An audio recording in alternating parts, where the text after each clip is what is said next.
is going to share the details of the package under mission Atmanirbhar Bharat. First, the Honorable FM and MOS will brief, then we will take some questions from you. Over to Finance Minister.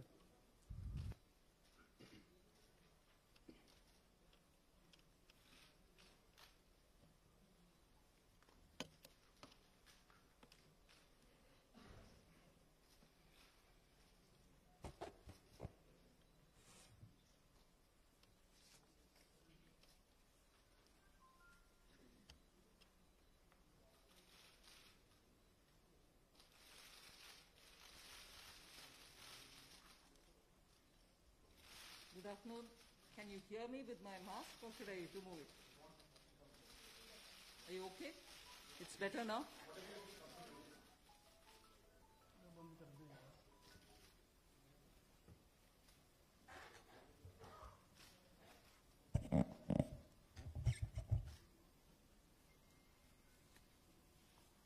Good afternoon. I'm sure all of you will have heard the Honorable Prime Minister speak last night to the nation. He laid out a vision, a comprehensive vision. And that vision was laid out after wide and deep consultation with several sections of our society. And these discussions were held at various levels, with various ministries, and also gradually taken up to the level of the Prime Minister's office. And the Prime Minister himself has been spending considerable time to make sure that the inputs obtained are given due consideration and they form a part of the package that's being given to the country.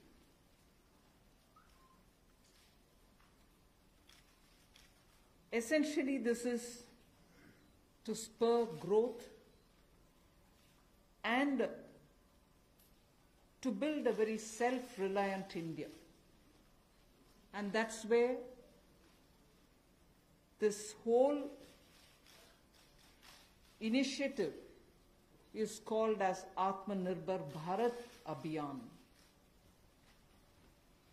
And the word Atmanirbhar India is the one which you will be hearing me say quite often.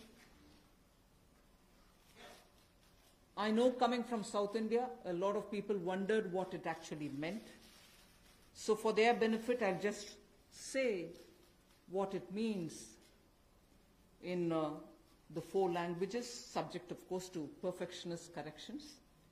Suya Sarbu Bharadam in Tamil, Suya Adharita in Telugu, Suyam Asarittan in Malayalam, and Swayam Alam Avalambita in Kannada. Subject to correction, it may not be the perfect translation, but something to take it closer to what it means. So Atmanirbhar Bharat is what we are talking about. And you heard the Prime Minister clearly say that this is going to be resting on 5 important pillars. 5 important pillars: the economy, infrastructure, technology-driven systems, demography, and demand. So if these are the 5 pillars on which we are trying to build Atmanirbhar Bharat, the focus obviously will be what can be defined as the factors of production in today's language.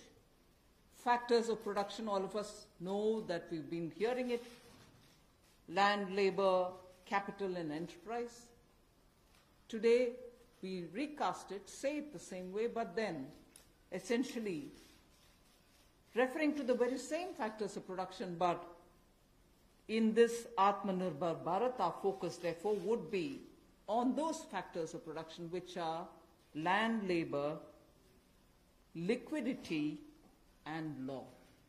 So essentially it addresses issues of ease of doing businesses, ease of doing, compliance and regulations being due diligence observed, and so on. And in this, the intention is to build brands. Intention is also to take local brands, and build them to a global level. So there is a global value chain integration also as a part of this vision which the Prime Minister has put before us.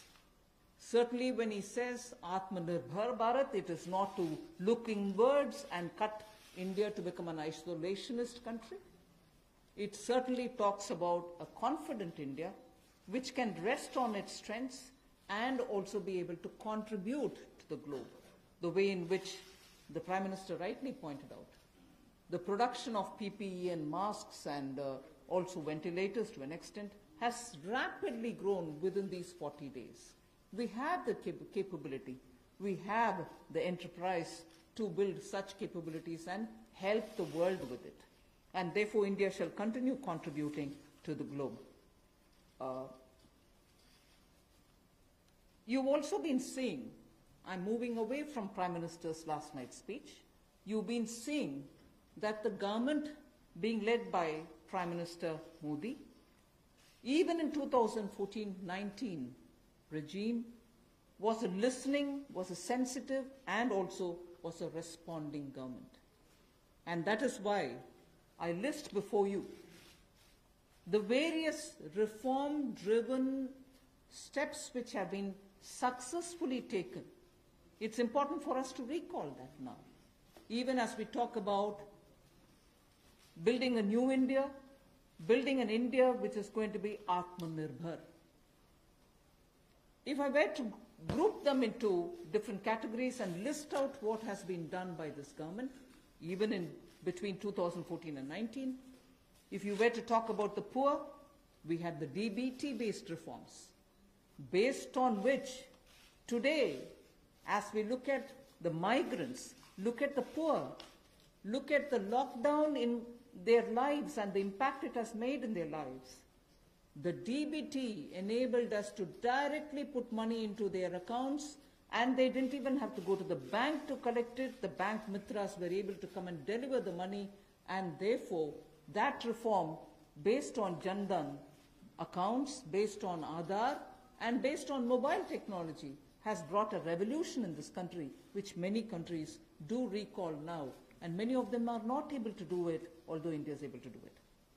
So for the poor, the DBT, the micro-insurance schemes, PM Awas Yojana, Ujjwala Yojana, again something which has made it possible for people to have free cooking gas in the last 3 months.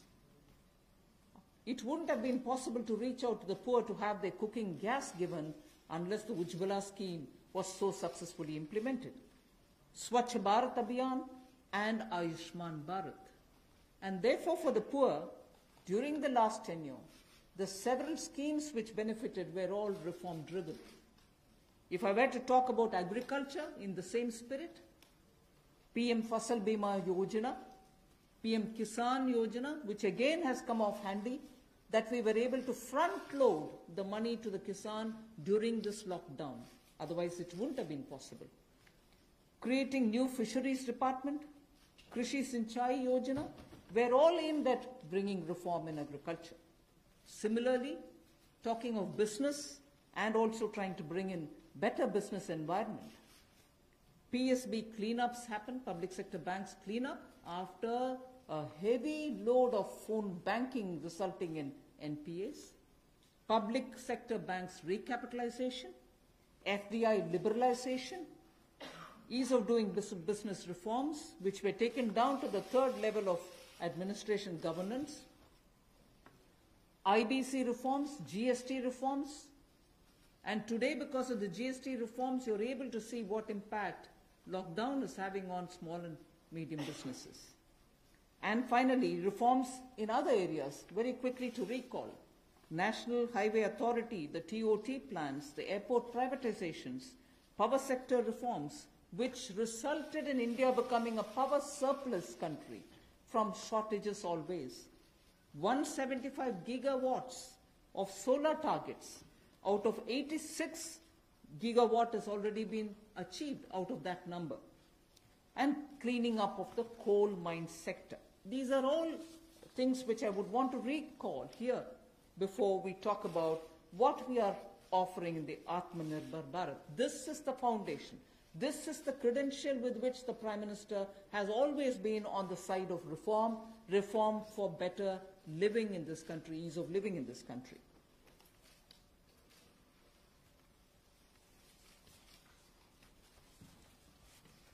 नमस्कार। कोविड-19 में देश और दुनिया के सामने बहुत सारे संकट खड़े किए और इन चुनौतियों के समय में भी भारत के यशस्वी प्रधानमंत्री आदरणीय मोदी जी अवसर देखते हैं और कहीं ना कहीं पिछले कल का उनका जो देश के प्रति संबोधन था उसमें स्पष्ट तौर पर दिखता है कि आत्मनिर्भर भारत बनाने के लिए ये जो संकल्प उन्होंने लिया है, ये जो सोच अपनी देश के सामने रखी है, इसने एक नई ऊर्जा देशवासियों में भर दी है। जहां अपने घरों तक सीमित थे लोग, आज वो आत्मनिर्भर भारत बनाने के इस संकल्प में जुड़ने जा रहा है और संकट में अवसर देख रहा है।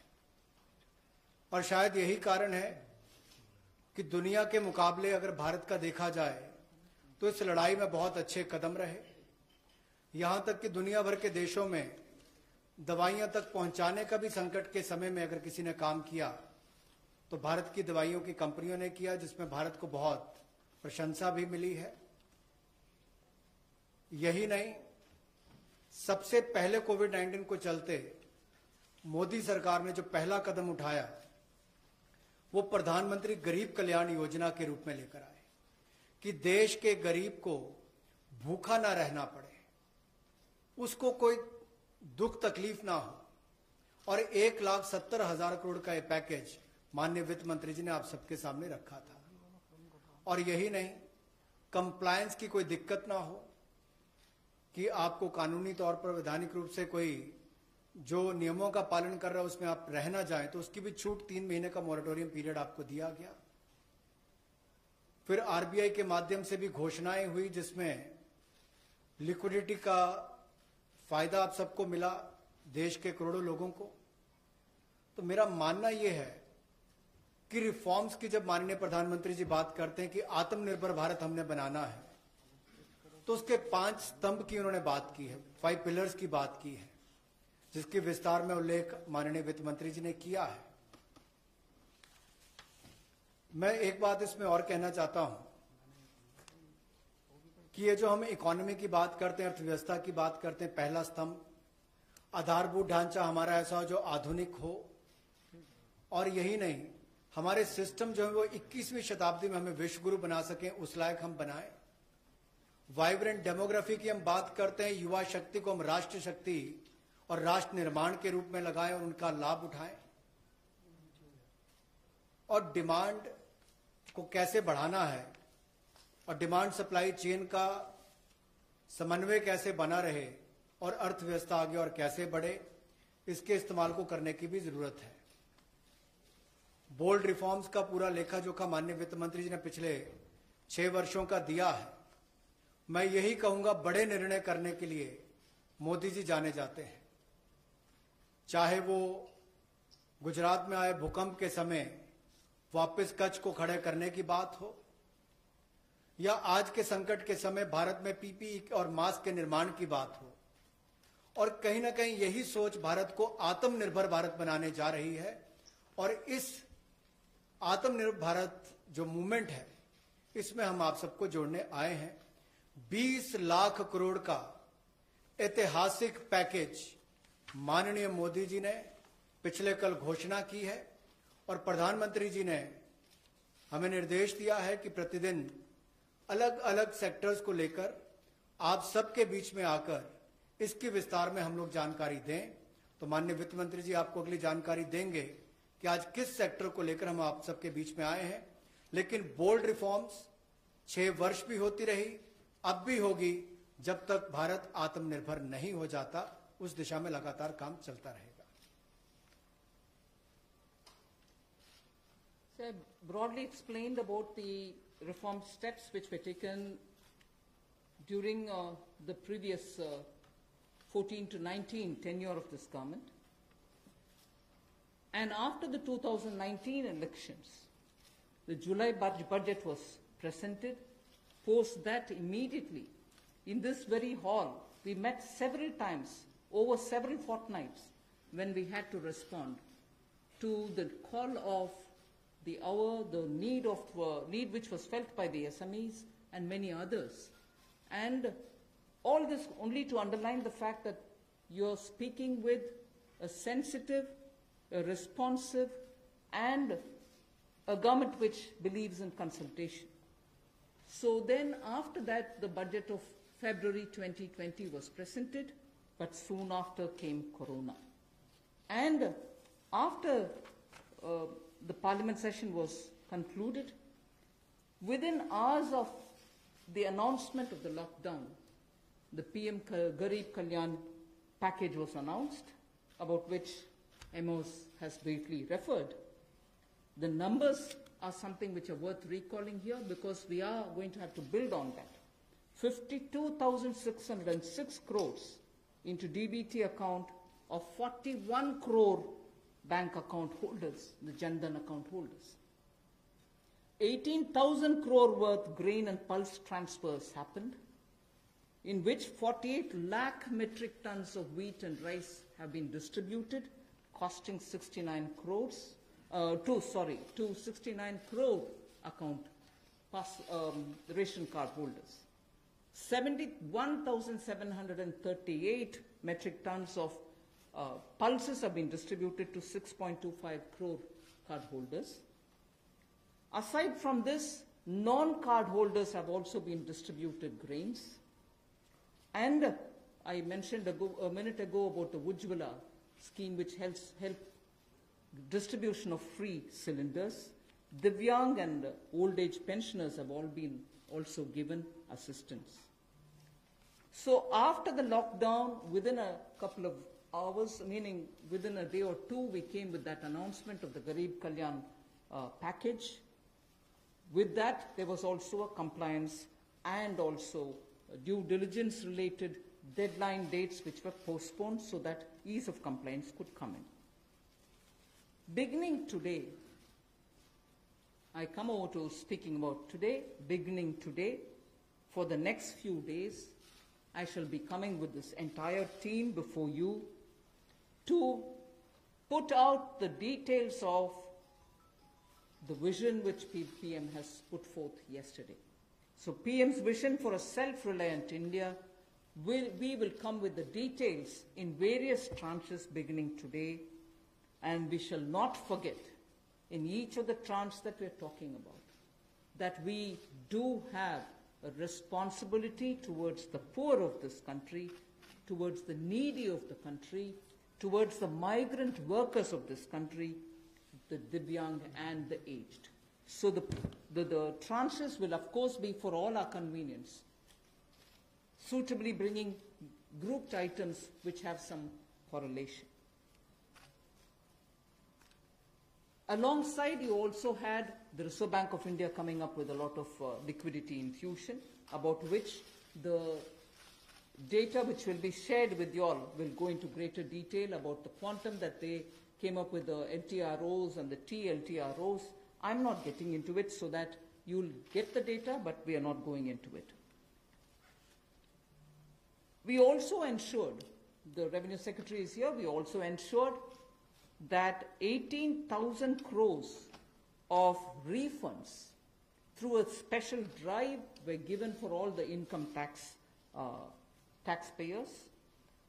Drawback were also given the payments. So the intention being liquidity should be in the hands of the people. For all those who have up to 5 lakhs of refund dues, we cleared it.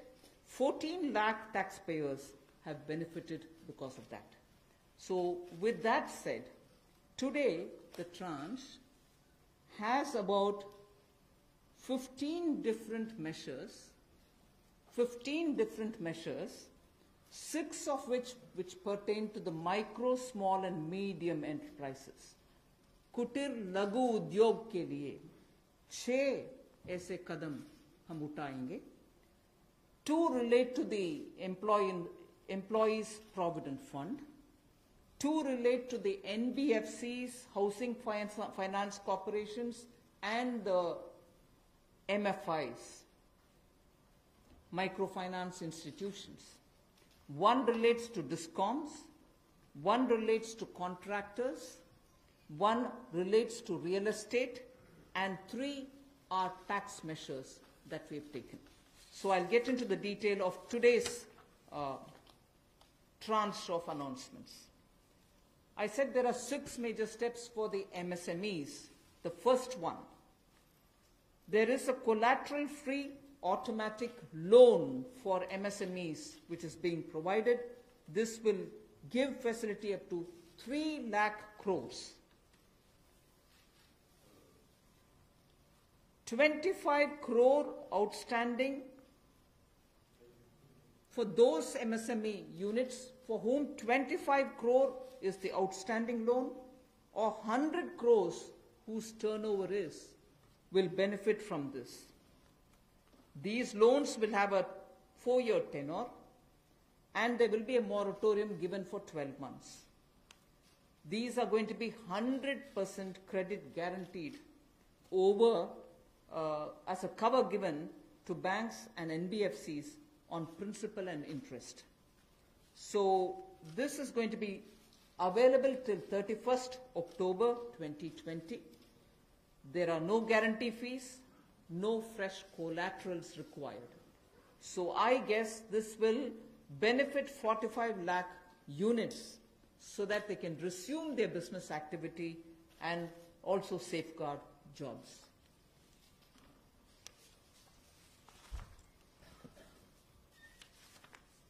प्रधानमंत्री गरीब कल्याण योजना में जहां सबसे पहले Covid health workers के लिए 50 लाख रुपए की इंश्योरेंस पॉलिसी का प्रावधान किया गया था, वहीं पर 80 करोड़ गरीबों को 5-5 किलो गेहूं या चावल देने का प्रावधान किया गया और पूरे देश भर में पीडीएस के अलावा अतिरिक्त ये 5-5 किलो उनको दिया गया, पिछले महीने भी और इस महीने भी. इसके अलावा ये प्रति व्यक्ति 5-5 किलो था और प्रति परिवार दाल देने का भी काम किया गया 1 किलो. और इसके अलावा जो हमारे वृद्ध, विधवा, दिव्यांग हैं उनको भी जनधन खातों में सीधा पैसे डाले गए. 500-500 रुपये, 1000 रुपये उनको टोटल डाला गया. इसके अलावा जो 20.5 करोड़ जनधन योजना खाता धारक थे, ऐसे 41 करोड़ खातों में भी 52,606 करोड़ रुपया अब तक ट्रांसफर कर दिया गया है. 8 करोड़ उज्ज्वला योजना के जो उपभोक्ता हैं उनको मुफ्त में 3 महीने 1-1 सिलेंडर देने की बात हुई थी. जब तक उनको सिलेंडर की आवश्यकता है उसकी प्रक्रिया भी शुरू हो गई और दे भी दिए गए. यहां तक कि जो पीएम किसान के लिए भी 2,000 रुपया ऐसे करोड़ों किसानों के खातों में उसको ट्रांसफर कर दिया गया. तो जितनी घोषणाएं उस पीएम गरीब कल्याण योजना के अंतर्गत की गई थी उन पर सारे कदम भारत सरकार द्वारा उठाए गए और करोड़ों भारतीयों को इसका लाभ माननीय प्रधानमंत्री नरेंद्र मोदी जी के माध्यम से मिला है. जहां तक व्यापारी वर्ग की बात है, आम आदमी की बात है, कंप्लायंस का बर्डन उसके ऊपर ना आए, घर से बाहर नहीं जाते थे, तो उसके सामने जो संकट था कि वो कैसे समय सीमा रहते अपनी कंप्लायंस पूरी कर सके, उसमें भी उसको छूट दी गई और उसको भी 3 महीने आगे बढ़ाया गया जिससे उसको लाभ मिला है. आरबीआई ने भी जो महत्वपूर्ण घोषणाएं की उससे लाखों करोड़ रुपए की लिक्विडिटी मार्केट में आई है जिससे पूरे देश को लाभ मिला है और इसकी जानकारी आप सबके सामने पहले भी रखी है. केवल आज एक बार फिर आपके ध्यान में लाने की जरूरत पड़ी तो उसको किया है. एक जो मीडिया के माध्यम से हमारी जानकारी हमें मिली और जो वीडियो कॉन्फ्रेंस और बाकी सब वार्तालाप बाकी लोगों से हुआ, मध्यम सूक्ष्म लघु उद्योग, कुटीर उद्योग, घरेलू उद्योग जो है, इन सब के सामने बहुत बड़ी मुसीबत थी कि पैसों की भारी कमी थी। इन सब के लिए क्या किया जाए, ये भारतीय अर्थव्यवस्था की रीढ़ है। ये जो हमारा सूक्ष्म लघु मध्यम उद्योग है, कुटीर उद्योग है, गृह उद्योग है, इन सब का एक बहुत महत्व है। 12 करोड़ से ज्यादा लोगों को ये रोजगार देते हैं। तो ऐसे कारोबार और व्यापार करने वाले, विशेष तौर पर एमएसएमई सेक्टर जो है, इसके लिए आज एक बहुत बड़ी घोषणा है कि collateral free automatic loan 3 lakh crore रुपए का मध्यम सूक्ष्म लघु कुटीर और गृह उद्योग को मिलेगा। इसमें किसी को अपनी ओर से कोई गारंटी, कोई कोलेटरल देने की आवश्यकता नहीं है और इसका समय सीमा भी 4 वर्ष की होगी और पहले 12 महीने यानी कि पहला 1 वर्ष उनको प्रिंसिपल रीपेमेंट नहीं करना पड़ेगा, इनके मूलधन का चुकाना नहीं पड़ेगा, मूलधन को नहीं चुकाना पड़ेगा और 12 महीने की इस पे छूट रहेगी और 4 वर्ष के लिए उनको ऋण दिया जाएगा। तो 3 लाख करोड़ रुपए का ये ऋण, ये हमने बगैर किसी गारंटी, बगैर किसी कोलेटरल के भारत के मध्यम सूक्ष्म लघु उद्योग, कुटीर और गृह उद्योग के लिए मोदी सरकार ने करके दिया है। I just moved to the next one, which is about a 20,000 crore subordinate debt proposition which we are bringing. If the earlier one, which was just now explained by the MOS, was for standard MSMEs who, because of lockdown, couldn't move forward because they didn't have money, they didn't have cash coming in. So for buying raw materials or paying the wages, if they had a problem, you had that emergency credit line which we spoke about just a minute ago.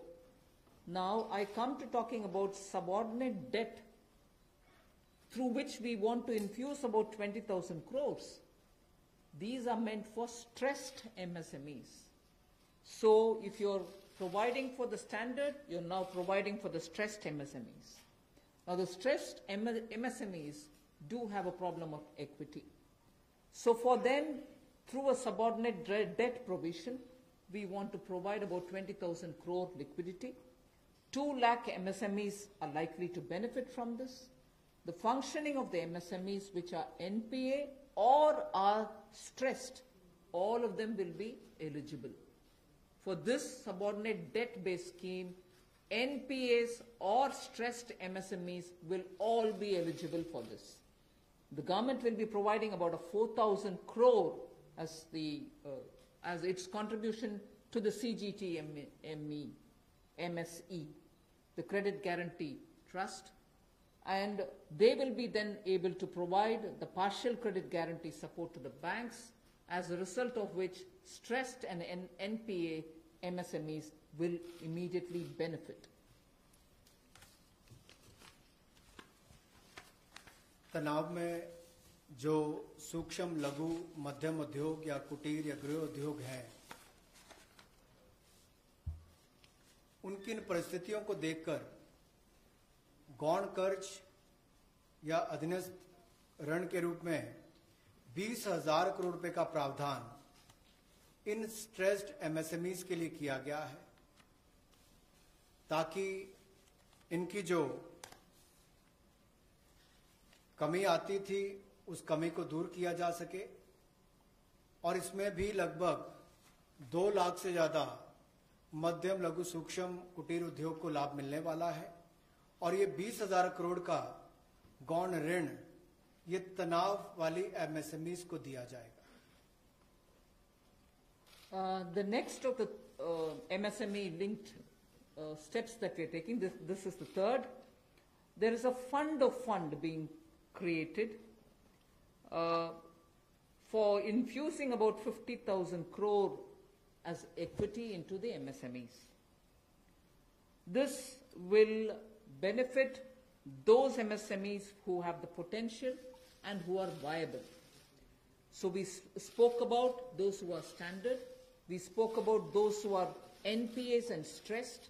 Now I'm talking about MSMEs who may be doing viable business and who need hand-holding because of the situation thanks to the COVID.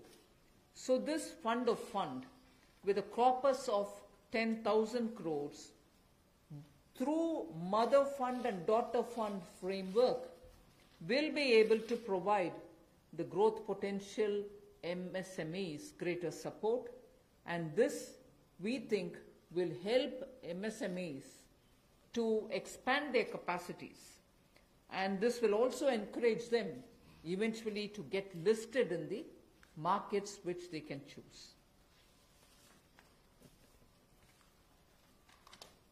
जो मध्यम लघु सूक्ष्म उद्योग अच्छा कर रहे हैं, विस्तार करना चाहते हैं, आगे बढ़ना चाहते हैं, लेकिन उनके आकार को बढ़ाने की, क्षमता को बढ़ाने की सुविधाएं नहीं मिल पाती थी, तो उसके लिए फंड्स ऑफ फंड्स का प्रावधान किया गया है। और इस फंड्स ऑफ फंड्स के माध्यम से 50,000 करोड़ की इक्विटी इन्फ्यूजन होगी, ये हम करने जा रहे हैं। इससे इन सभी अच्छा काम करने वाले मध्यम लघु सूक्ष्म उद्योगों को अपना आकार और क्षमता बढ़ाने का अवसर मिलेगा। The next one is something which all of us have been waiting for a long time, about the definition of MSMEs. I'm sure you heard from several sources that this discussion has been going on.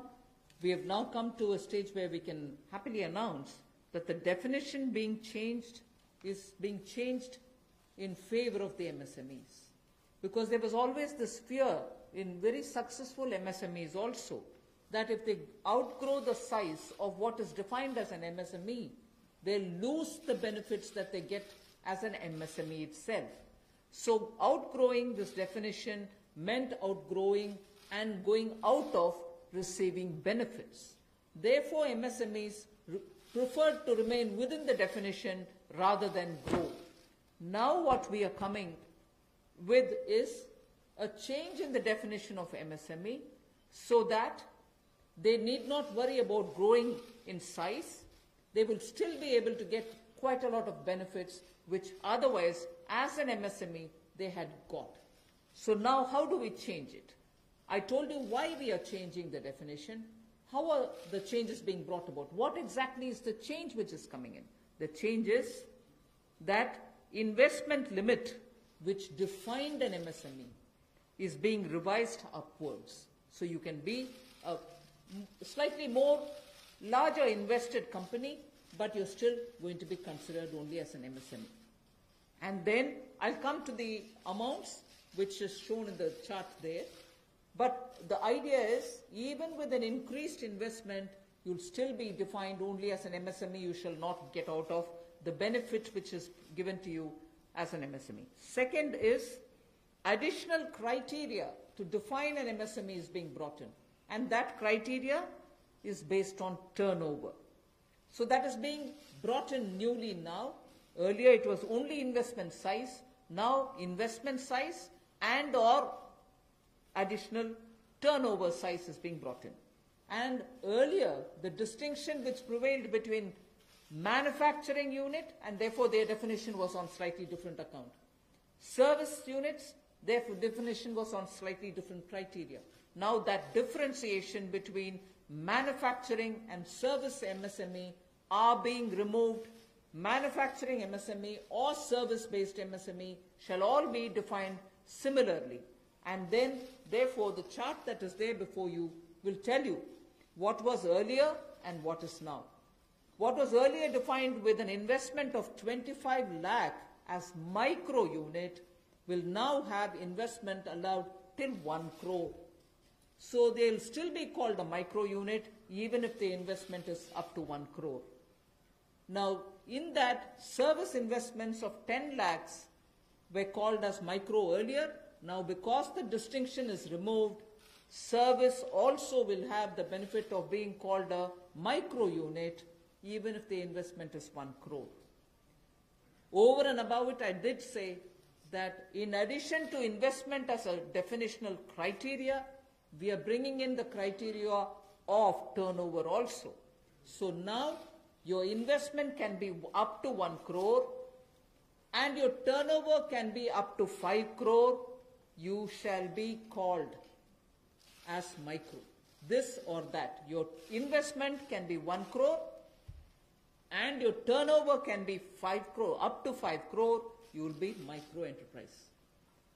And so on. So small will be up to 5 crore, manufacturing enterprise. Services was up to 2 crore. Now the definition is changed to 10 crores and 50 crores. Investment and turnover. And so on. The table explains it.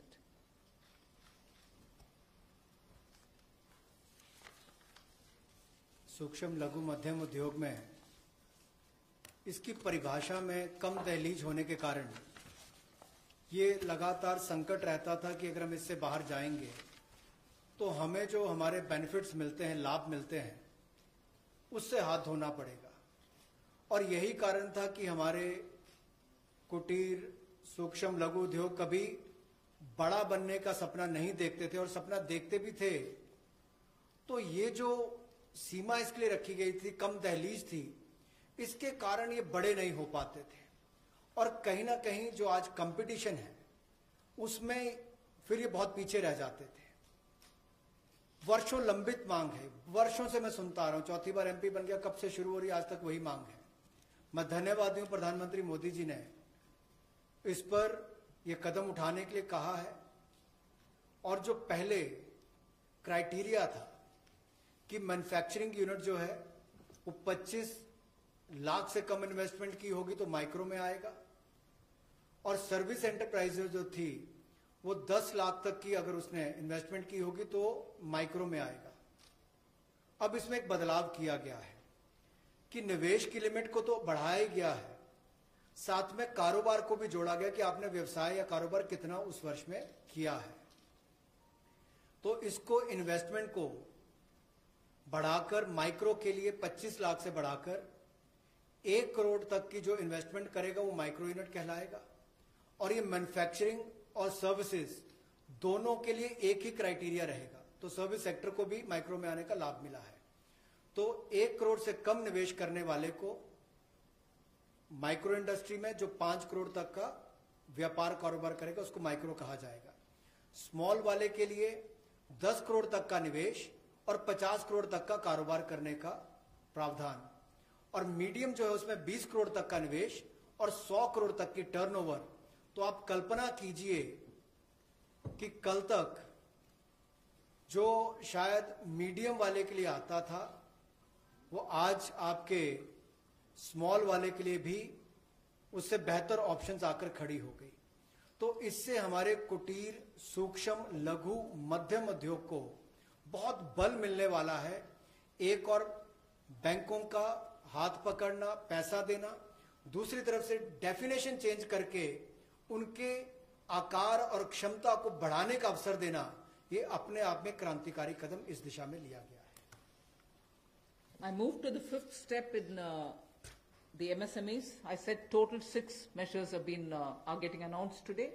Of the 6, the 5th one is that for government procurement, tenders up to 200 crores will no longer be on global tender route, meaning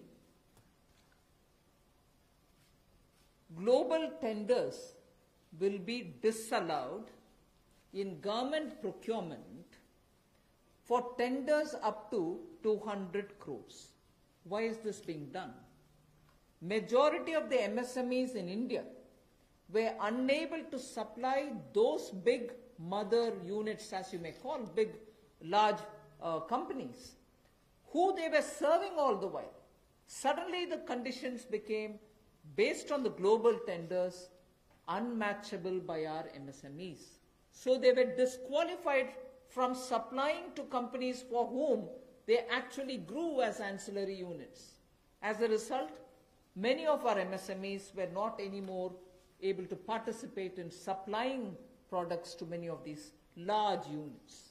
So by bringing this condition now, we are saying for global tenders worth 200 crores or less, particularly for government procurement, they need not be global tenders at all. So this will make MSMEs do their business with a lot more confidence and carry on with it.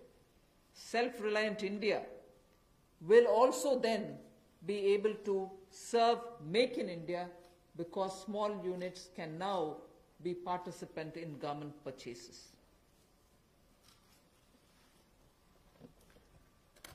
पिछली 2 slides में भी आपने देखा होगा कि कुटीर, सूक्ष्म, लघु, मध्यम उद्योग के लिए जो बड़े कदम उठाए गए हैं, 3 लाख करोड़ के कोलेटरल फ्री और कोई नई गारंटी दिए बिना एक और से ऋण उपलब्ध करवाना, उसके अलावा जो बाकी कदम उठाए गए और उनकी परिभाषा बदलने का काम भी किया गया, तो ये कदम उससे एक और स्तर ऊपर है कि ये सब बदलने के बाद उनको कामकाज जब मिले तो कंपटीशन में कहीं ना कहीं अनफेयरनेस जो होती थी, उसमें हमारे लोकल उद्योग वो पीछे रह जाते थे।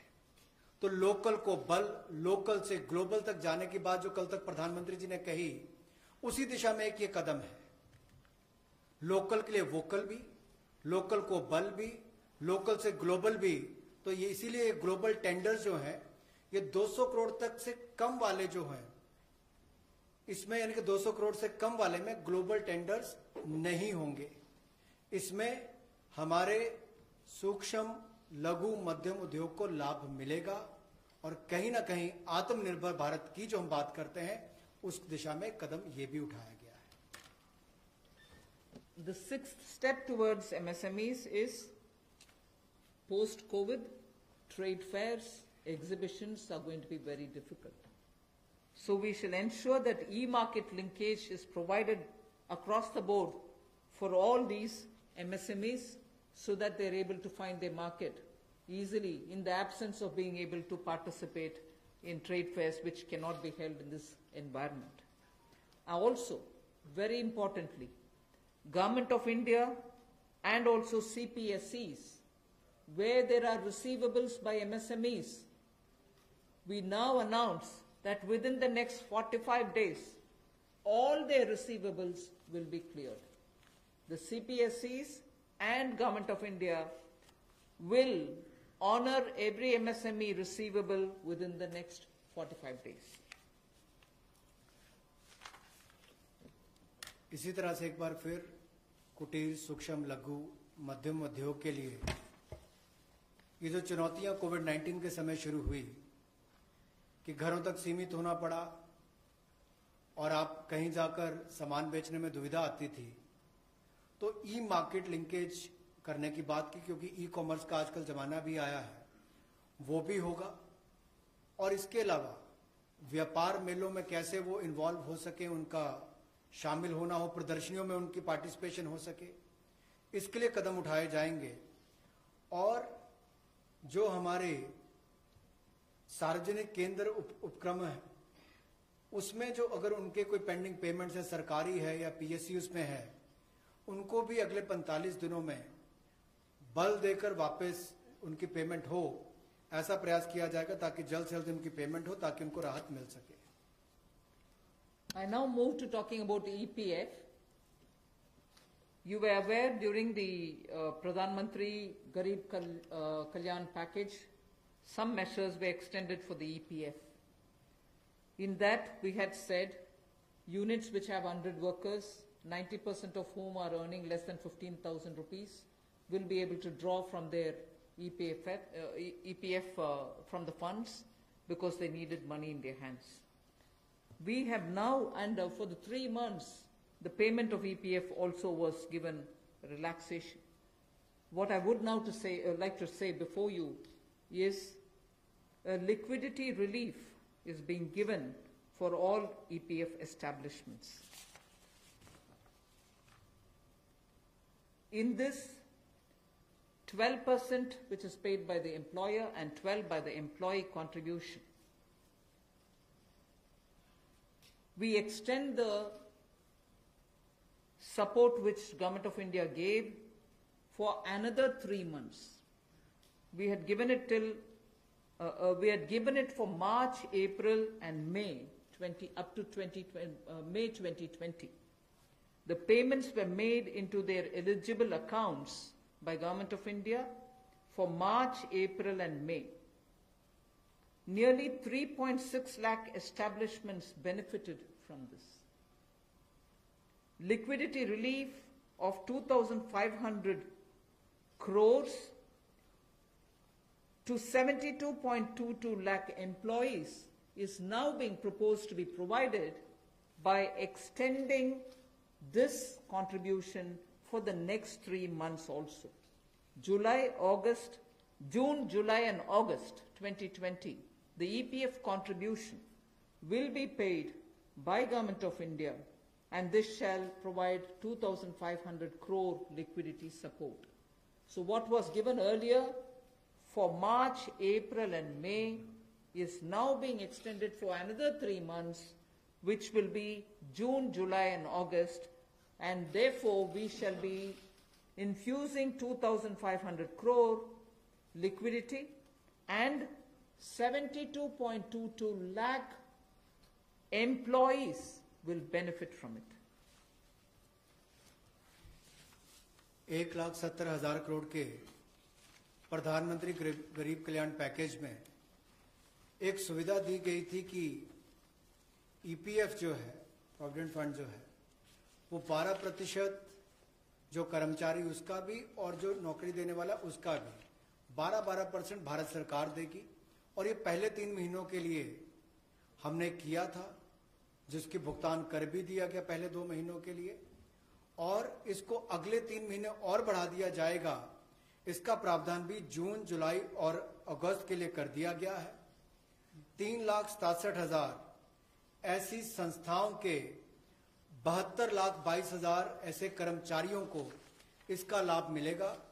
जब कर्मचारी का 12% हिस्सा भी और नियोक्ता जो नौकरी देने वाला है उसका 12% हिस्सा भी भारत सरकार देगी, और ये कुल मिलाकर 2,500 करोड़ के लगभग का लाभ इनको मिलेगा। The next on EPF again, in order to provide more take-home salary for the employees and also to give relief to employers in the payment of PF for those which have not been covered under the earlier description, which is if you have 100 employees, 90% of whom are drawing less than 15,000, we announced a scheme earlier, which I'm extending for another 3 months. That's what was announced a minute ago. The second one in EPF now is the statutory PF contribution for those who are not covered in the earlier one is being reduced from 12% to 10%. So for the next 3 months, employers need to pay only 10% and not 12% so that they will have some more money in their hands. However, for the central public sector enterprises and for state PSUs, we will continue to pay 12%. So this reduction is not for the government. However, government employees, the government employer still pays 12%. But employees in these public sector undertakings will be given the advantage of paying only 10%. So a liquidity relief of 6,750 crores for both the employee and employer will be available for the next 3 months.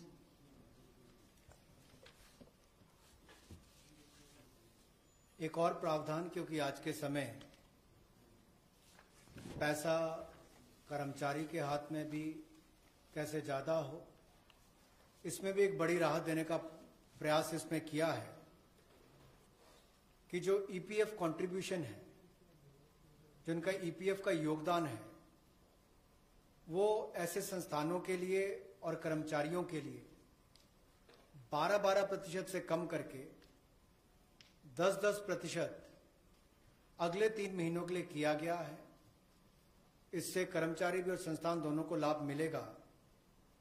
लेकिन जो सरकारी हमारी संस्थान है, central पीएससीज हैं, इनके लिए 12% ही रहेगा, उसमें कोई बदलाव नहीं किया गया है। तो इससे कुल मिलाकर 6,750 करोड़ रुपए का लिक्विडिटी सपोर्ट इनको मिलेगा और एक तरह से 6,750 करोड़ रुपया ज्यादा इनके हाथ में आएगा। The next one is about non-banking financial companies, housing finance corporations, and microfinance institutions. We have been hearing, in spite of a lot of steps which the RBI took, in spite of all the provisions that we made between the July budget and the February budget, it was felt that the NBFCs were not able to get enough resources. And particularly, some NBFCs which were not very highly rated had particular difficulties in comparison to the others. So, Government of India now launches a 30,000 crore special liquidity scheme. Under the scheme, investment will be made in both primary and secondary market transactions where investment grade debt papers, this is not infusing equity, this is taking and buying debt papers of NBFCs, housing finance corporations and microfinance institutions. And not high quality debt papers, they can be investment quality also. So this we expect will have an impact on those struggling NBFCs who need money to carry on with business. And these NBFCs are also those who have been funding MSMEs. So in order for these NBFCs to keep their network of MSMEs served, this infusion is absolutely necessary.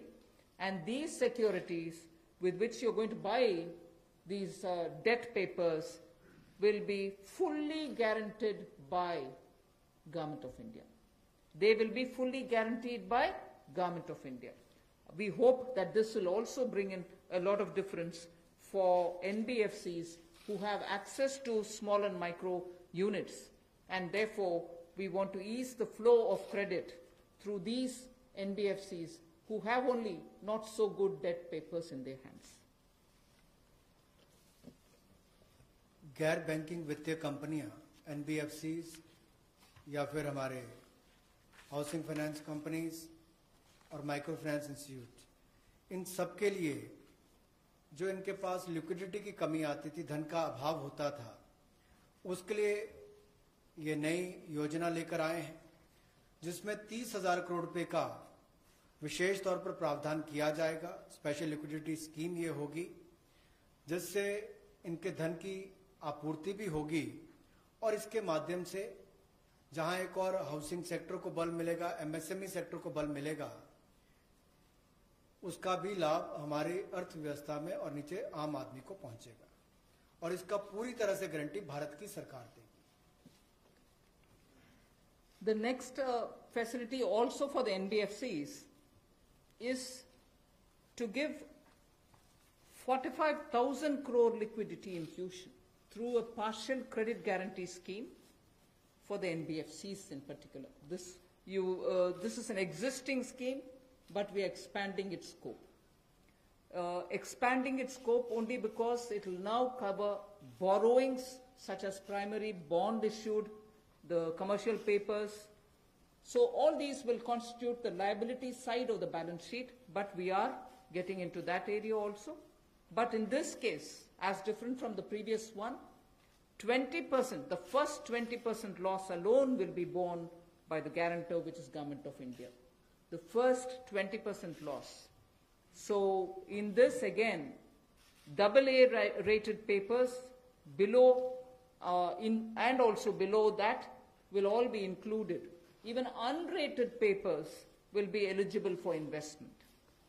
This we think will help many of the microfinance institutions, and with this, if money goes into their hands, even based on unrated papers, we guess they will have liquidity to reach out to the MSMEs who may be in the far-flung areas.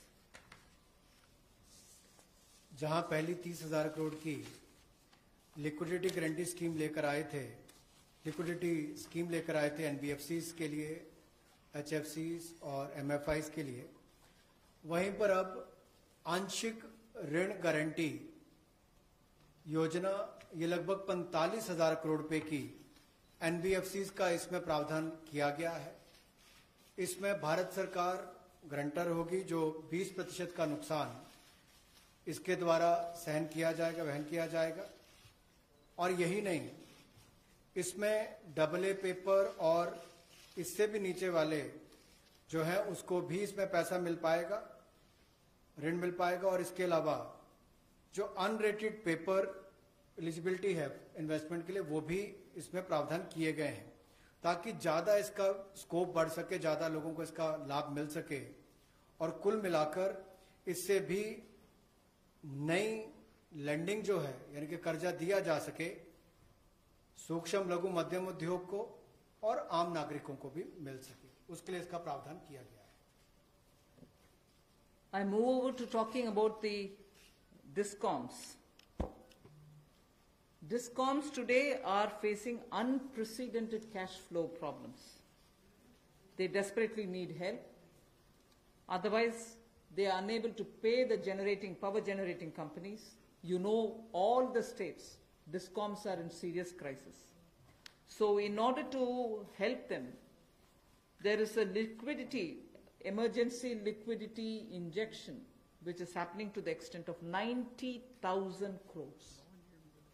Now the Power Finance Corporation, REC, the Rural Electrification Corporations, both of them put together will infuse liquidity of 90,000 crores to all the DISCOMs against all the receivables that they have. They're sitting there without getting paid. In turn, they are not able to pay the GENCOs. In turn, the GENCOs are wondering where they will have more money to pay for producing electricity. And at a time when we are talking about Atmanirbhar Bharat, at a time when we are also rightly claiming the credit for having made India a surplus power generating country, we've reached a stage where DISCOMs don't have money because they're sitting with receivables. So we are now making a provision, a one-time provision, for PFCs and RECs to infuse that money into the DISCOMs against their receivables, and who in turn, this will be done with the state issuing guarantees. The guarantee, the amount which is being infused on guarantees being given by states. Now, obviously, having received that infusion of money, the DISCOMs will pay the GENCOs. GENCOs in turn will clear their dues and keep the cycle moving. Now, what does this do to the customer? The customer, we want the benefit to be passed on to the customer. We are in fact telling the central public sector generation companies that they shall give rebate to those DISCOMs which shall pass these benefits to the final customer. So we are making it clear to the central public sector generation companies that on receiving the money from the DISCOMs, they should be able to pass it on again back to the consumers. So this is a one-time infusion of liquidity for cash-desperate DISCOMs.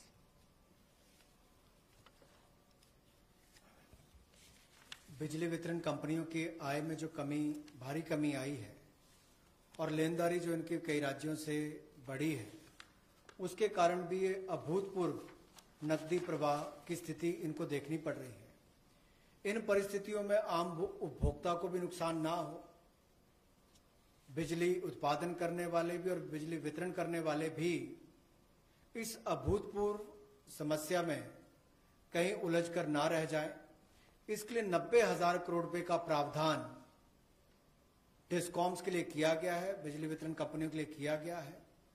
और ये 90,000 करोड़ रुपया जो बिजली वितरण कंपनियों को दिया जाएगा वो पावर फाइनेंस कॉर्पोरेशन और रूरल इलेक्ट्रिफिकेशन कॉर्पोरेशन के माध्यम से दिया जाएगा।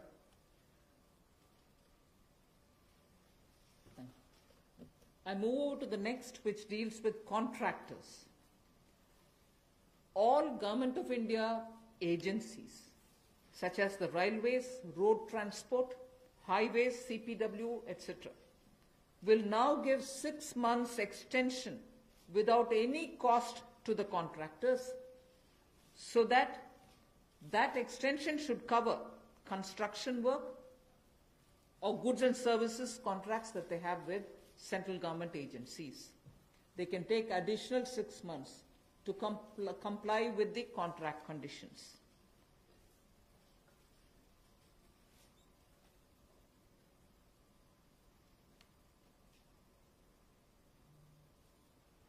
I didn't get it. Up to 6 months. So the extension is up to 6 months, is what I'm being told. Okay. Covers construction. This shall cover construction work or cover even goods and services contracts.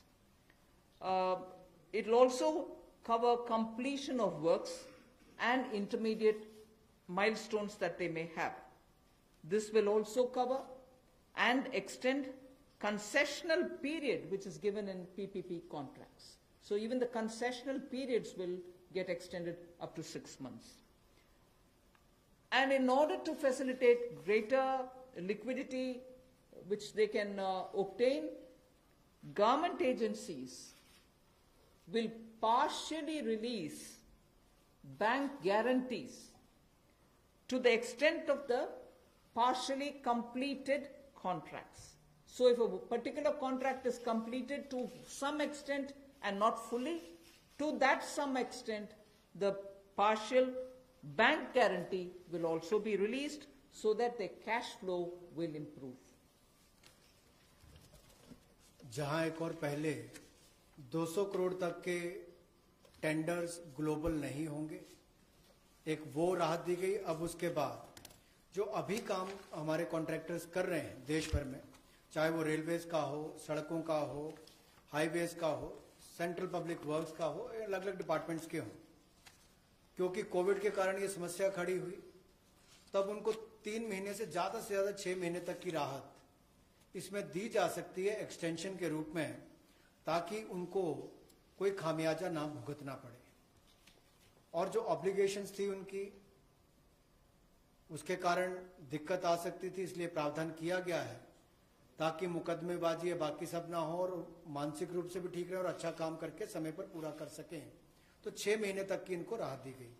और यही नहीं, जो PPP contract है उसमें भी जो concession period है उसमें भी ये राहत 6 महीने तक की दी जा सकती है, पर मैक्सिमम जो है 6 महीने तक हो सकता है। केस टू केस मैटर करेगा। और जो सिक्योरिटी दी जाती थी पार्शियल, उसको रिलीज किया जा सकता है आंशिक रूप से। मान लीजिए मैं कोई ठेका लिया है, 70% किसी ने काम किया और उसके एवज में उसकी आंशिक रूप से वो बैंक गारंटी को वापस किया जा सकता है, ताकि उसके पास और लिक्विडिटी और काम करने के लिए आ सके। एक बहुत बड़ी राहत इस तरह से कॉन्ट्रैक्टर्स को भी देश भर में देने का एक प्रावधान किया है। 80% की होगा तो उसके अनुसार, 60% की होगा तो उसके अनुसार, लेकिन कुल मिलाकर उसके पास पैसा ज्यादा आए ताकि वो काम काज में उसको कहीं दिक्कत ना आए। I've come to the last two of today's announcements. One relate to the real estate, which is what I'm doing now. The next has direct taxation related reliefs, which has 3 different aspects. So the last two, one is on the real estate and the next is on the taxation. In the real estate matter, the Urban Development Ministry shall issue advisory to the states and the union territories so that the regulatory authorities are given clear picture that they can treat the COVID-19 period as an event where you can invoke the force measure. In other words, they can treat it as an act of God, and to that extent be flexible about the execution of the contract signed. This will also mean that with the necessary changes, they will have to issue fresh project registration certificates. They can extend the registration and the completion dates. Suo motu, they can do it by 6 months for all registered projects, expiring on or before 25th March 2020. So using the force measure clause, they can suo motu extend the registration and completion date by 6 months if the project was registered on or after 25th March 2020. So there need not be individual applications separately for it. They can suo motu do it. They can also issue fresh project registration certificate automatically with revised timelines. So this way, people who had entered into a contract and got fixed because of the coronavirus will not suffer. These measures, we think, will de-stress developers, and real estate industry, which is already in difficulty, will benefit with the new timelines. कोविड-19 का प्रभाव हमारे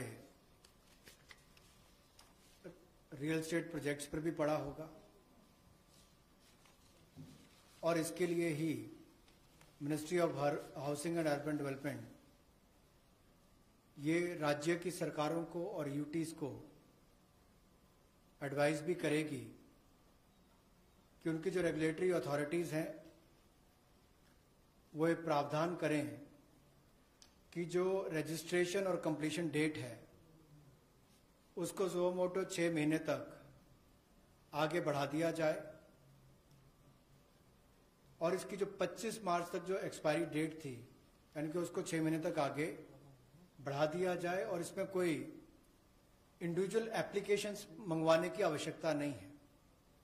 जो 25 मार्च तक थी उसको वैसे ही 6 महीने तक का आगे विस्तार कर दिया जाए, उसको आगे अवधि को आगे बढ़ा दिया जाए। रेगुलेटरी अथॉरिटीज को भी यही अनुरोध किया गया है और इसमें ministry of Housing and urban affairs के माध्यम से जाएगा कि 3 महीने तक पीरियड उसको भी आगे बढ़ा दिया जाए और जो फ्रेश प्रोजेक्ट रजिस्ट्रेशन सर्टिफिकेट्स हैं वो भी रिवाइज टाइमलाइंस के साथ दे दिए जाए। तो इसी तरह से रेरा के अंतर्गत जो टाइमलाइंस है उसको आगे बढ़ाने की जो बात कही गई है इसमें विस्तार में कही गई। I move over to talking about the tax-related proposals, which is my last. You're fairly familiar with the TDS and the TCS tax deductions which happen. We have now from, let us say, tomorrow till 31st March 2021, reduced the TDS rates and the TCS rates by 25% of the existing rate. So if the existing rate is 100, it will be reduced by 25%. This shall apply to all payments, if they are payment for contracts or professional fees or interest or rent or dividend or commission or brokerage. All of these will be eligible for this 25% rate reduction. Through this, and as I said, this will be coming into force from tomorrow and last till March 31st, 2021. And this we think, this reduction we think will release nearly 50,000 crores in the hands of the people who otherwise would have paid it as TDS. This reduction alone is going to give 50,000 crores back to the people, in the sense it will be in their hands rather than coming in as payment of taxation. जो TDS rates हैं वो सभी non salaried payment वालों को, residents को, और TCS rate जो है उसमें 25% की कटौती की गई है फाइनेंशियल ईयर 2020-2021 के लिए, और इससे 50,000 करोड़ रुपए का लगभग लाभ आम जनता को मिलने वाला है। यानी कि अगर मेरा 100 रुपया बनता था तो मैं 100 रुपये की बजाय अब 75 रुपये दूंगा और उसमें 25% की कटौती की गई है। तो एक बहुत बड़ी राहत कार वेतनभोगी इन सबके लिए, non salaried payment to residents, इनके लिए की गई है। The next is a set of dates which are getting extended for direct tax, some of the measures that we are taking. All pending refunds to charitable trusts and non-corporate businesses and professions, including that of proprietorship, partnership, LLP and cooperatives, shall be issued immediately. I did mention at the beginning that we have already refunded quite a lot of refunds which were either 5 lakhs or lesser to individuals who waited for their refund for a long time, and through that nearly 14 lakh people had benefited. Now we are saying that the pending refunds of all charitable trusts, non-corporate businesses, professions proprietorships, partnerships, LLPs and cooperatives, many of whom can be very small. Many of these are in cooperative sectors, many are MSMEs, many are small partnerships. All their refunds will be given immediately, which will mean that they will get their due money, that's their money, they will get it back in their hands without any delay. Then the due date of all income tax returns for the year 2019-2020 are now being extended from 31st July 2020 and 31st October 2020 to 30th November 2020. And tax audits from 30 September 2020 is being changed to 31st October 2020. So that is a measure which will help people not to worry about how they are going to do their compliance, will they be able to file their returns or not. So that is a step which we take. And the last one, which also is a taxation related measure, is the date of assessments getting barred, because assessment time gets barred with a certain date. We are conscious of it, we have taken cognizance of it, so we are saying date of assessments getting barred as on 30th September 2020 is now being extended to 31st December 2020. So 3 months extension is being given so that date of assessment doesn't get barred as of September 2020, it can wait till December 2020. And also, those getting barred on 31st March 2021, we are saying this in advance, those getting barred as of 31st March 2021 are being extended to 30th September 2021. They're a clear, again 6 months extension for those March. We are telling that in advance. 31st March 2021, which we are getting debarred, will now be moving over to 30th September 2021. And the last point that I would want to share with you all for this evening is, you know, we've launched this Vivad Se Vishwas scheme for making payment, and there was a component that you had to pay 10% extra if it is beyond a certain date. Now, without any additional amount which is to be paid, in total, the whole Vivad Se Vishwas scheme is getting extended up to 31st December 2020. And for this extension, no extra payment is being asked. So the entire Vivad Se Vishwas moves over to 31st December 2020. 5 lakh तक के refund 14 lakh से ज़्यादा लोगों को अब तक वापस कर दिए गए थे। उसके अलावा जो उससे ऊपर वाले उसकी भी प्रक्रिया शुरू, और बहुत सारे लोगों को वो भी वापस कर दिए गए हैं जो रिकॉर्ड समय के अंदर किए गए। अब इसके अलावा जो पेंडिंग रिफंड्स हैं, चाहे वो चैरिटेबल संस्थाओं के हों, ट्रस्ट के हों, या नॉन कॉर्पोरेट बिजनेस या प्रोफेशंस के हों, यानी कि प्रोप्राइटरशिप, पार्टनरशिप, एलएलपी, कोऑपरेटिव्स, इनको भी जल्द ही इनके रिफंड्स इशू कर दिए जाएंगे ताकि पैसे की कमी कहीं पर ना आए। इनकम टैक्स की रिटर्न के लिए जो ड्यू डेट थी वित्तीय वर्ष 2019-20 के लिए, उसको 31 जुलाई 2020 और 31 अक्टूबर 2020 से बढ़ाकर 30 नवंबर 2020 कर दिया जाएगा, और टैक्स ऑडिट को भी 30 सितंबर 2020 से बढ़ाकर 31 अक्टूबर 2020 कर दिया जाएगा। जहां तक डेट ऑफ असेसमेंट की बात है, यह भी वर्जित हो रही थी 30 सितंबर 2020 को, इसको भी एक्सटेंड कर दिया जाएगा 31 दिसंबर 2020 तक, और जो वर्जित हो रही थी 31 मार्च 2021 को, इसको 30 सितंबर 2021 तक बढ़ा दिया जाएगा। मैं एक बार फिर कह देता हूं, जो डेट ऑफ असेसमेंट्स जो बार हो रही थी 30 सितंबर 2020 को, उसको 31 दिसंबर 2020 तक बढ़ा दिया गया है, और जो बार हो रही थी 31 मार्च 2021 को, उसको 30 सितंबर 2021 तक बढ़ा दिया गया है। विवाद से विश्वास स्कीम बजट के समय भी हम लाए थे, लेकिन इन अभूतपूर्व परिस्थितियों के चलते इसको भी जिनको पेमेंट करनी है, कोई अतिरिक्त पेमेंट ना किए बिना, एडिशनल अमाउंट दिए बिना, इसको 31 दिसंबर 2020 तक एक्सटेंड कर दिया गया है, ताकि आप 2020 31 दिसंबर तक पेमेंट कर सकते हैं। उसमें आपको कोई अतिरिक्त पेमेंट नहीं करनी पड़ेगी।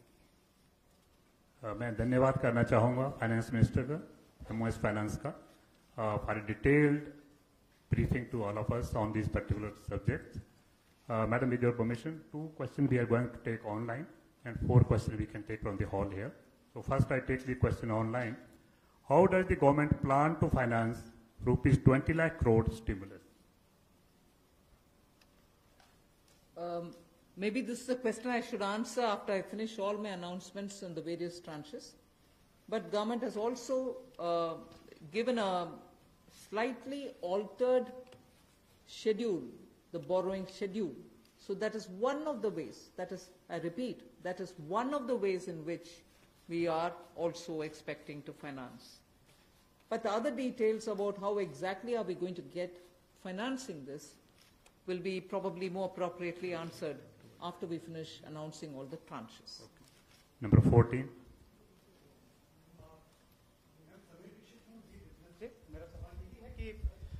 बोरिंग्स को लेकर के पहला सवाल था, इस पे थोड़ा सा अगर आप और बताना चाहें कि इतने बड़े पैकेज के लिए सरकार फिलहाल बोरिंग को लेकर के क्या योजना है, आने वाले वक्त में किस तरीके का और प्रावधान करने की योजना है, और दूसरा ये कि जो बैंक गारंटी, जो लगातार बैंक पिछले 2-3 महीने में ये बात को लेकर के चिंतित थे कि कुछ सेक्टर्स पर लोन देने के लिए वो ज्यादा पॉजिटिव नजर नहीं आ रहे थे और बैंक गारंटी, सरकार से गारंटी को लेकर के वो लगातार अपील कर रहे थे।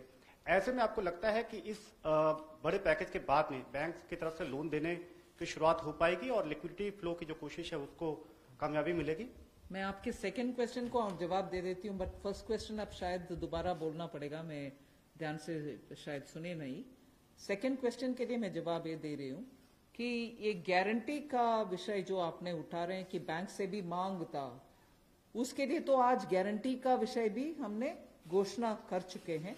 सो उसके कारण हम ये मानते हैं कि बैंक्स में थोड़ा और तैयारी होगी, मगर वैसे भी पिछले एक सप्ताह से बैंक सेक्रेटरी इधर देवशीष पांडा जी हैं, लगातार कितने बैंक से क्रेडिट जा रही है, किन को जा रही है, MSME की जा रही है, रिटेल सेक्टर को जा रहे हैं, ये विषय हम फिनेंस मिनिस्ट्री के हैंडल से और PIB के द्वारा भी जानकारी देते आ रहे हैं। इसमें हम स्पष्टता से ये समझें कि बैंक्स लोन देने से संकोच नहीं कर रहे हैं। सैंक्शन किए हुए लोन्स हैं जिसमें बैंक का ये कहना है कि सैंक्शन करने के बाद भी कस्टमर आकर के लॉकडाउन खत्म होने के बाद हम आकर लेंगे, प्लीज तब तक आप पैसा रिलीज ना करें।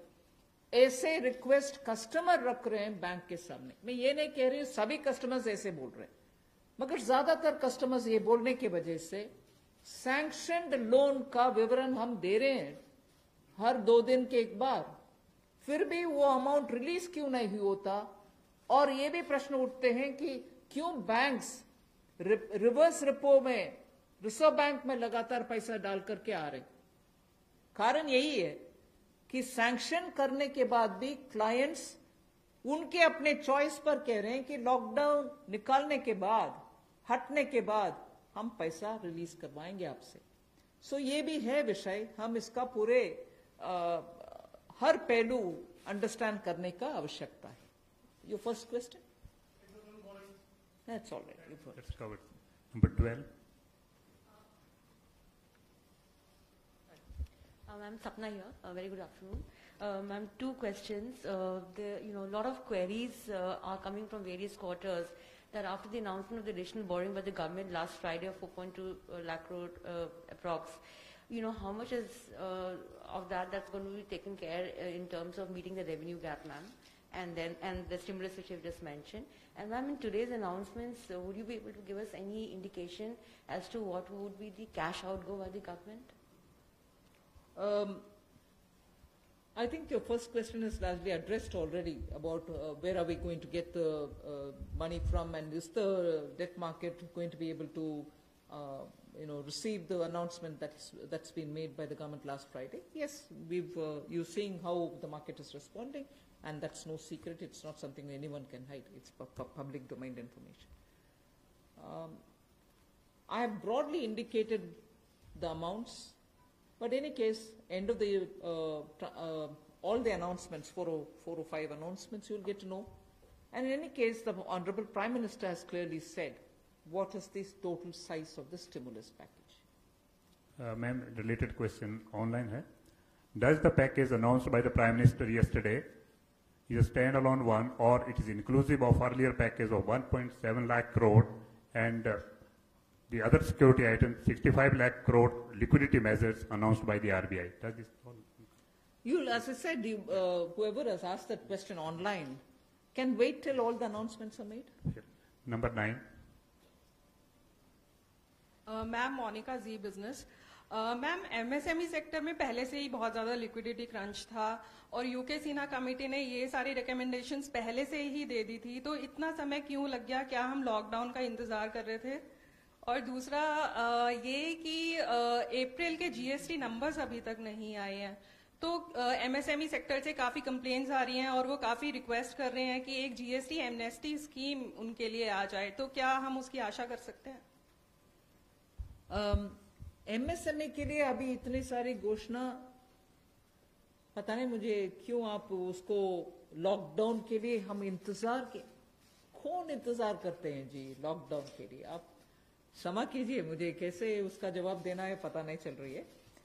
मगर एमएसएमई के लिए हम धीरे धीरे जुलाई बजट में भी घोषणा किए, उसके बाद पार्शियल गारंटी का अनाउंसमेंट भी हुआ, फरवरी के बजट में भी एमएसएमई के लिए बहुत सारे कदम हमने उठाए, और अभी कॉम्प्रिहेंसिवली स्ट्रेस्ड हो, एनपीए हो, सस्टेनेबल और वायबल यूनिट्स हो, उन सब के लिए अलग अलग हिस्से पर एमएसएमई के लिए स्टेप्स उठा रहे हैं। और जीएसटी रेवेन्यू के ऊपर रेवेन्यू सेक्रेटरी को मैं बोलूंगी कि प्लीज। नंबर 30। आपने जो सवाल पूछा कि जीएसटी का जो अप्रैल महीने का फिगर अभी तक डिक्लेयर नहीं किया है, आपको मालूम है कि जीएसटी के जो रिटर्न्स फाइलिंग के डेट्स है वो सब एक्सटेंड हो गए हैं। एक बार जब अगर एक्सटेंड कर दिया जाए कि हमने बहुत सारे रिटर्न्स कहा है कि जून तक भरना है, या जो 5 करोड़ से ज़्यादा के जो लोग हैं उनको भी हमने टाइम दिया है, तो एक्सटेंशन देने के बाद अब जो ये जो फिगर्स है इसके बारे में स्पष्ट स्थिति जो है सो हमें 30 जून तक ही मिल पाएगा हमें। तो इसीलिए हम लोगों ने उस फिगर को अभी तो जो लोग पैसे दे पा रहे हैं वो दे पा रहे हैं, बाकी लोग 30 जून तक उनको अवधि दी गई है, उसके बाद ही हमें स्पष्ट स्थिति मालूम पड़ेगा कि कितना पैसा आया, किन लोगों ने रिटर्न फाइल किया है। जहाँ तक कि आपने एमएसएमई की बात की, जीएसटी रिफंड इस एक महीने में, अप्रैल महीने में टोटल इस फाइनेंशियल ईयर में अब तक करीब 11,000 करोड़ लोगों को जीएसटी का रिफंड दे दिया गया है। 11,000 करोड़ एक महीने में, और उसकी संख्या भी मैं बताऊं अगर तो करीब 27,000 लोगों को आईजीएसटी का रिफंड मिला है, और जो बाकी जो जीएसटी का जो रिफंड है करीब 1,39,000 लोगों को जीएसटी का रिफंड मिला है। Madam Sunil Prabhu, NDTV. Just 2-3 points. One, of course, was on the fiscal deficit. Where do you keep the target now? Because this is something that nobody visualized it. Prabhu, just may I intervene? Please focus your question on today's briefing part, because as Madam told, It's part of that, sir. 4-5 series briefing will be here, so please focus for today's briefing. That is one part of it, Madam. The fiscal deficit and, the states asking for FRBM and, certain measures which you have been part of the deliberations in that aspect. The second is that when you say the EPF and this package that is being given to MSMEs, especially, there is unemployment that is taking place. How are you going to safeguard that, through various measures vis-a-vis this, and what exactly is the outlay that we are envisaging in terms of from the finance minister? You've actually sort of spread like a bird's eye view of what's going to come. So I might want you to wait for the next announcements. 33. That's why I said it's 33. Ma'am मैं शैलेश हूँ ANI से। Ma'am MSME को लेकर आपने तमाम announcement करे हैं, उसमें 2-3 तो क्लैरिफिकेशन चाहूँगा। एक तो जो एमएसएमई की डेफिनेशन आपने चेंज करी है, उससे कितनी कंपनीज को बेनिफिट होगा, और जो 200 करोड़ से ऊपर के जो टेंडर हैं, जो फॉर ग्लोबल टेंडर्स आते थे, कितने लोग जो हैं उससे, कितने ग्लोबल टेंडर्स उससे बाहर हो जाएंगे। और मैम एक सवाल मेरा ये है कि जो आज आपने अनाउंसमेंट करा है और जो इंफ्रास्ट्रक्चर का 1 लाख करोड़ का जो आप लोगों ने टारगेट करा है, उसमें से कितना इसमें अनाउंस हुआ है या अलग है कुछ? मैं ये प्रश्न जो आपने उठाया ग्लोबल टेंडर के विषय में, कोई बाहर नहीं होंगे लोग, इसमें पार्टिसिपेट करने के लिए हम कदम उठा रहे हैं ना। अगर ग्लोबल टेंडर का आवश्यकता नहीं है, जिसके वजह से स्मॉल एंड मीडियम इंडस्ट्रीज उसमें भाग लेना मुश्किल समझ रहे हैं, हम उस रिक्वायरमेंट को ही हटा दिया कि ग्लोबल टेंडर कॉल फॉर ना करें, जिससे 200 करोड़ से कम वाले गवर्नमेंट प्रोक्योरमेंट में एमएसएमई भाग ले। एक्सक्लूशन नहीं है, इंक्लूशन होगा। Last question 104। वो आंकड़ा मैं बाद में दूंगी। अभी the intention of that definitional change is to have more companies remain as micro, small and medium enterprises. Growing के वजह से वो इस definition से बाहर ना हो जाएं, इसके लिए कितने यूनिट बेनिफिट होंगे, if anybody of the secretaries have that information they can give, नहीं तो हम आपको कैलकुलेट करके देंगे कितने यूनिट इससे दोबारा एमएसएमई के डेफिनेशन के अंदर आएंगे। मैं आमिर हूं न्यूज नेशन से। एक ब्रॉड पिक्चर को लेकर के एक सवाल है कि जो लॉकडाउन की स्थिति हुई उसके बाद से अब तक भारतीय अर्थव्यवस्था को कितना नुकसान पहुंच चुका है, और दूसरा ये कि जो ये आपका स्टिमुलस पैकेज है 20 लाख करोड़ का, लॉकडाउन की स्थिति आगे भी बढ़ती है अगर, और ये स्थिति ऐसे ही बनी रहती है, तो इससे इसको कितना अर्थव्यवस्था को फायदा पहुंचेगा और कितना अब तक नुकसान अर्थव्यवस्था को हो चुका है? आप दोनों प्रश्न इतना स्पेकुलेटिव प्रश्न पूछ रहे हैं मेरे से, जवाब देना मैं आसान नहीं समझ रही हूं। अगर lockdown continue, how can I answer? 1 second, lockdown के वजह से क्या नुकसान हुआ आंकड़ा करने के लिए अभी समय नहीं है। हम रिस्पॉन्ड कर रहे हैं जिससे न्यू इकोनॉमी उभर कर आना है और सभी स्ट्रेंथ के साथ उनके बिजनेस रिवाइव करना है, उस रास्ते पे हम चल रहे हैं। इसीलिए I can't answer even your first question. I'm sorry. Where from this question is coming? Please just, last question has already been taken. I know that there are large number of questions today, but friends, as we are meeting regularly for next 2-3 days, so please, it's end of culture. I thank Madam and thank the MOS. Thank you very much.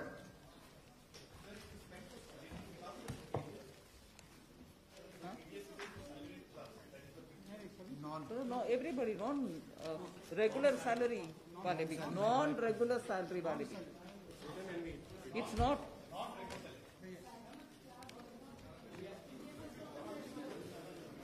TDS is for professionals, TCS is for others, no?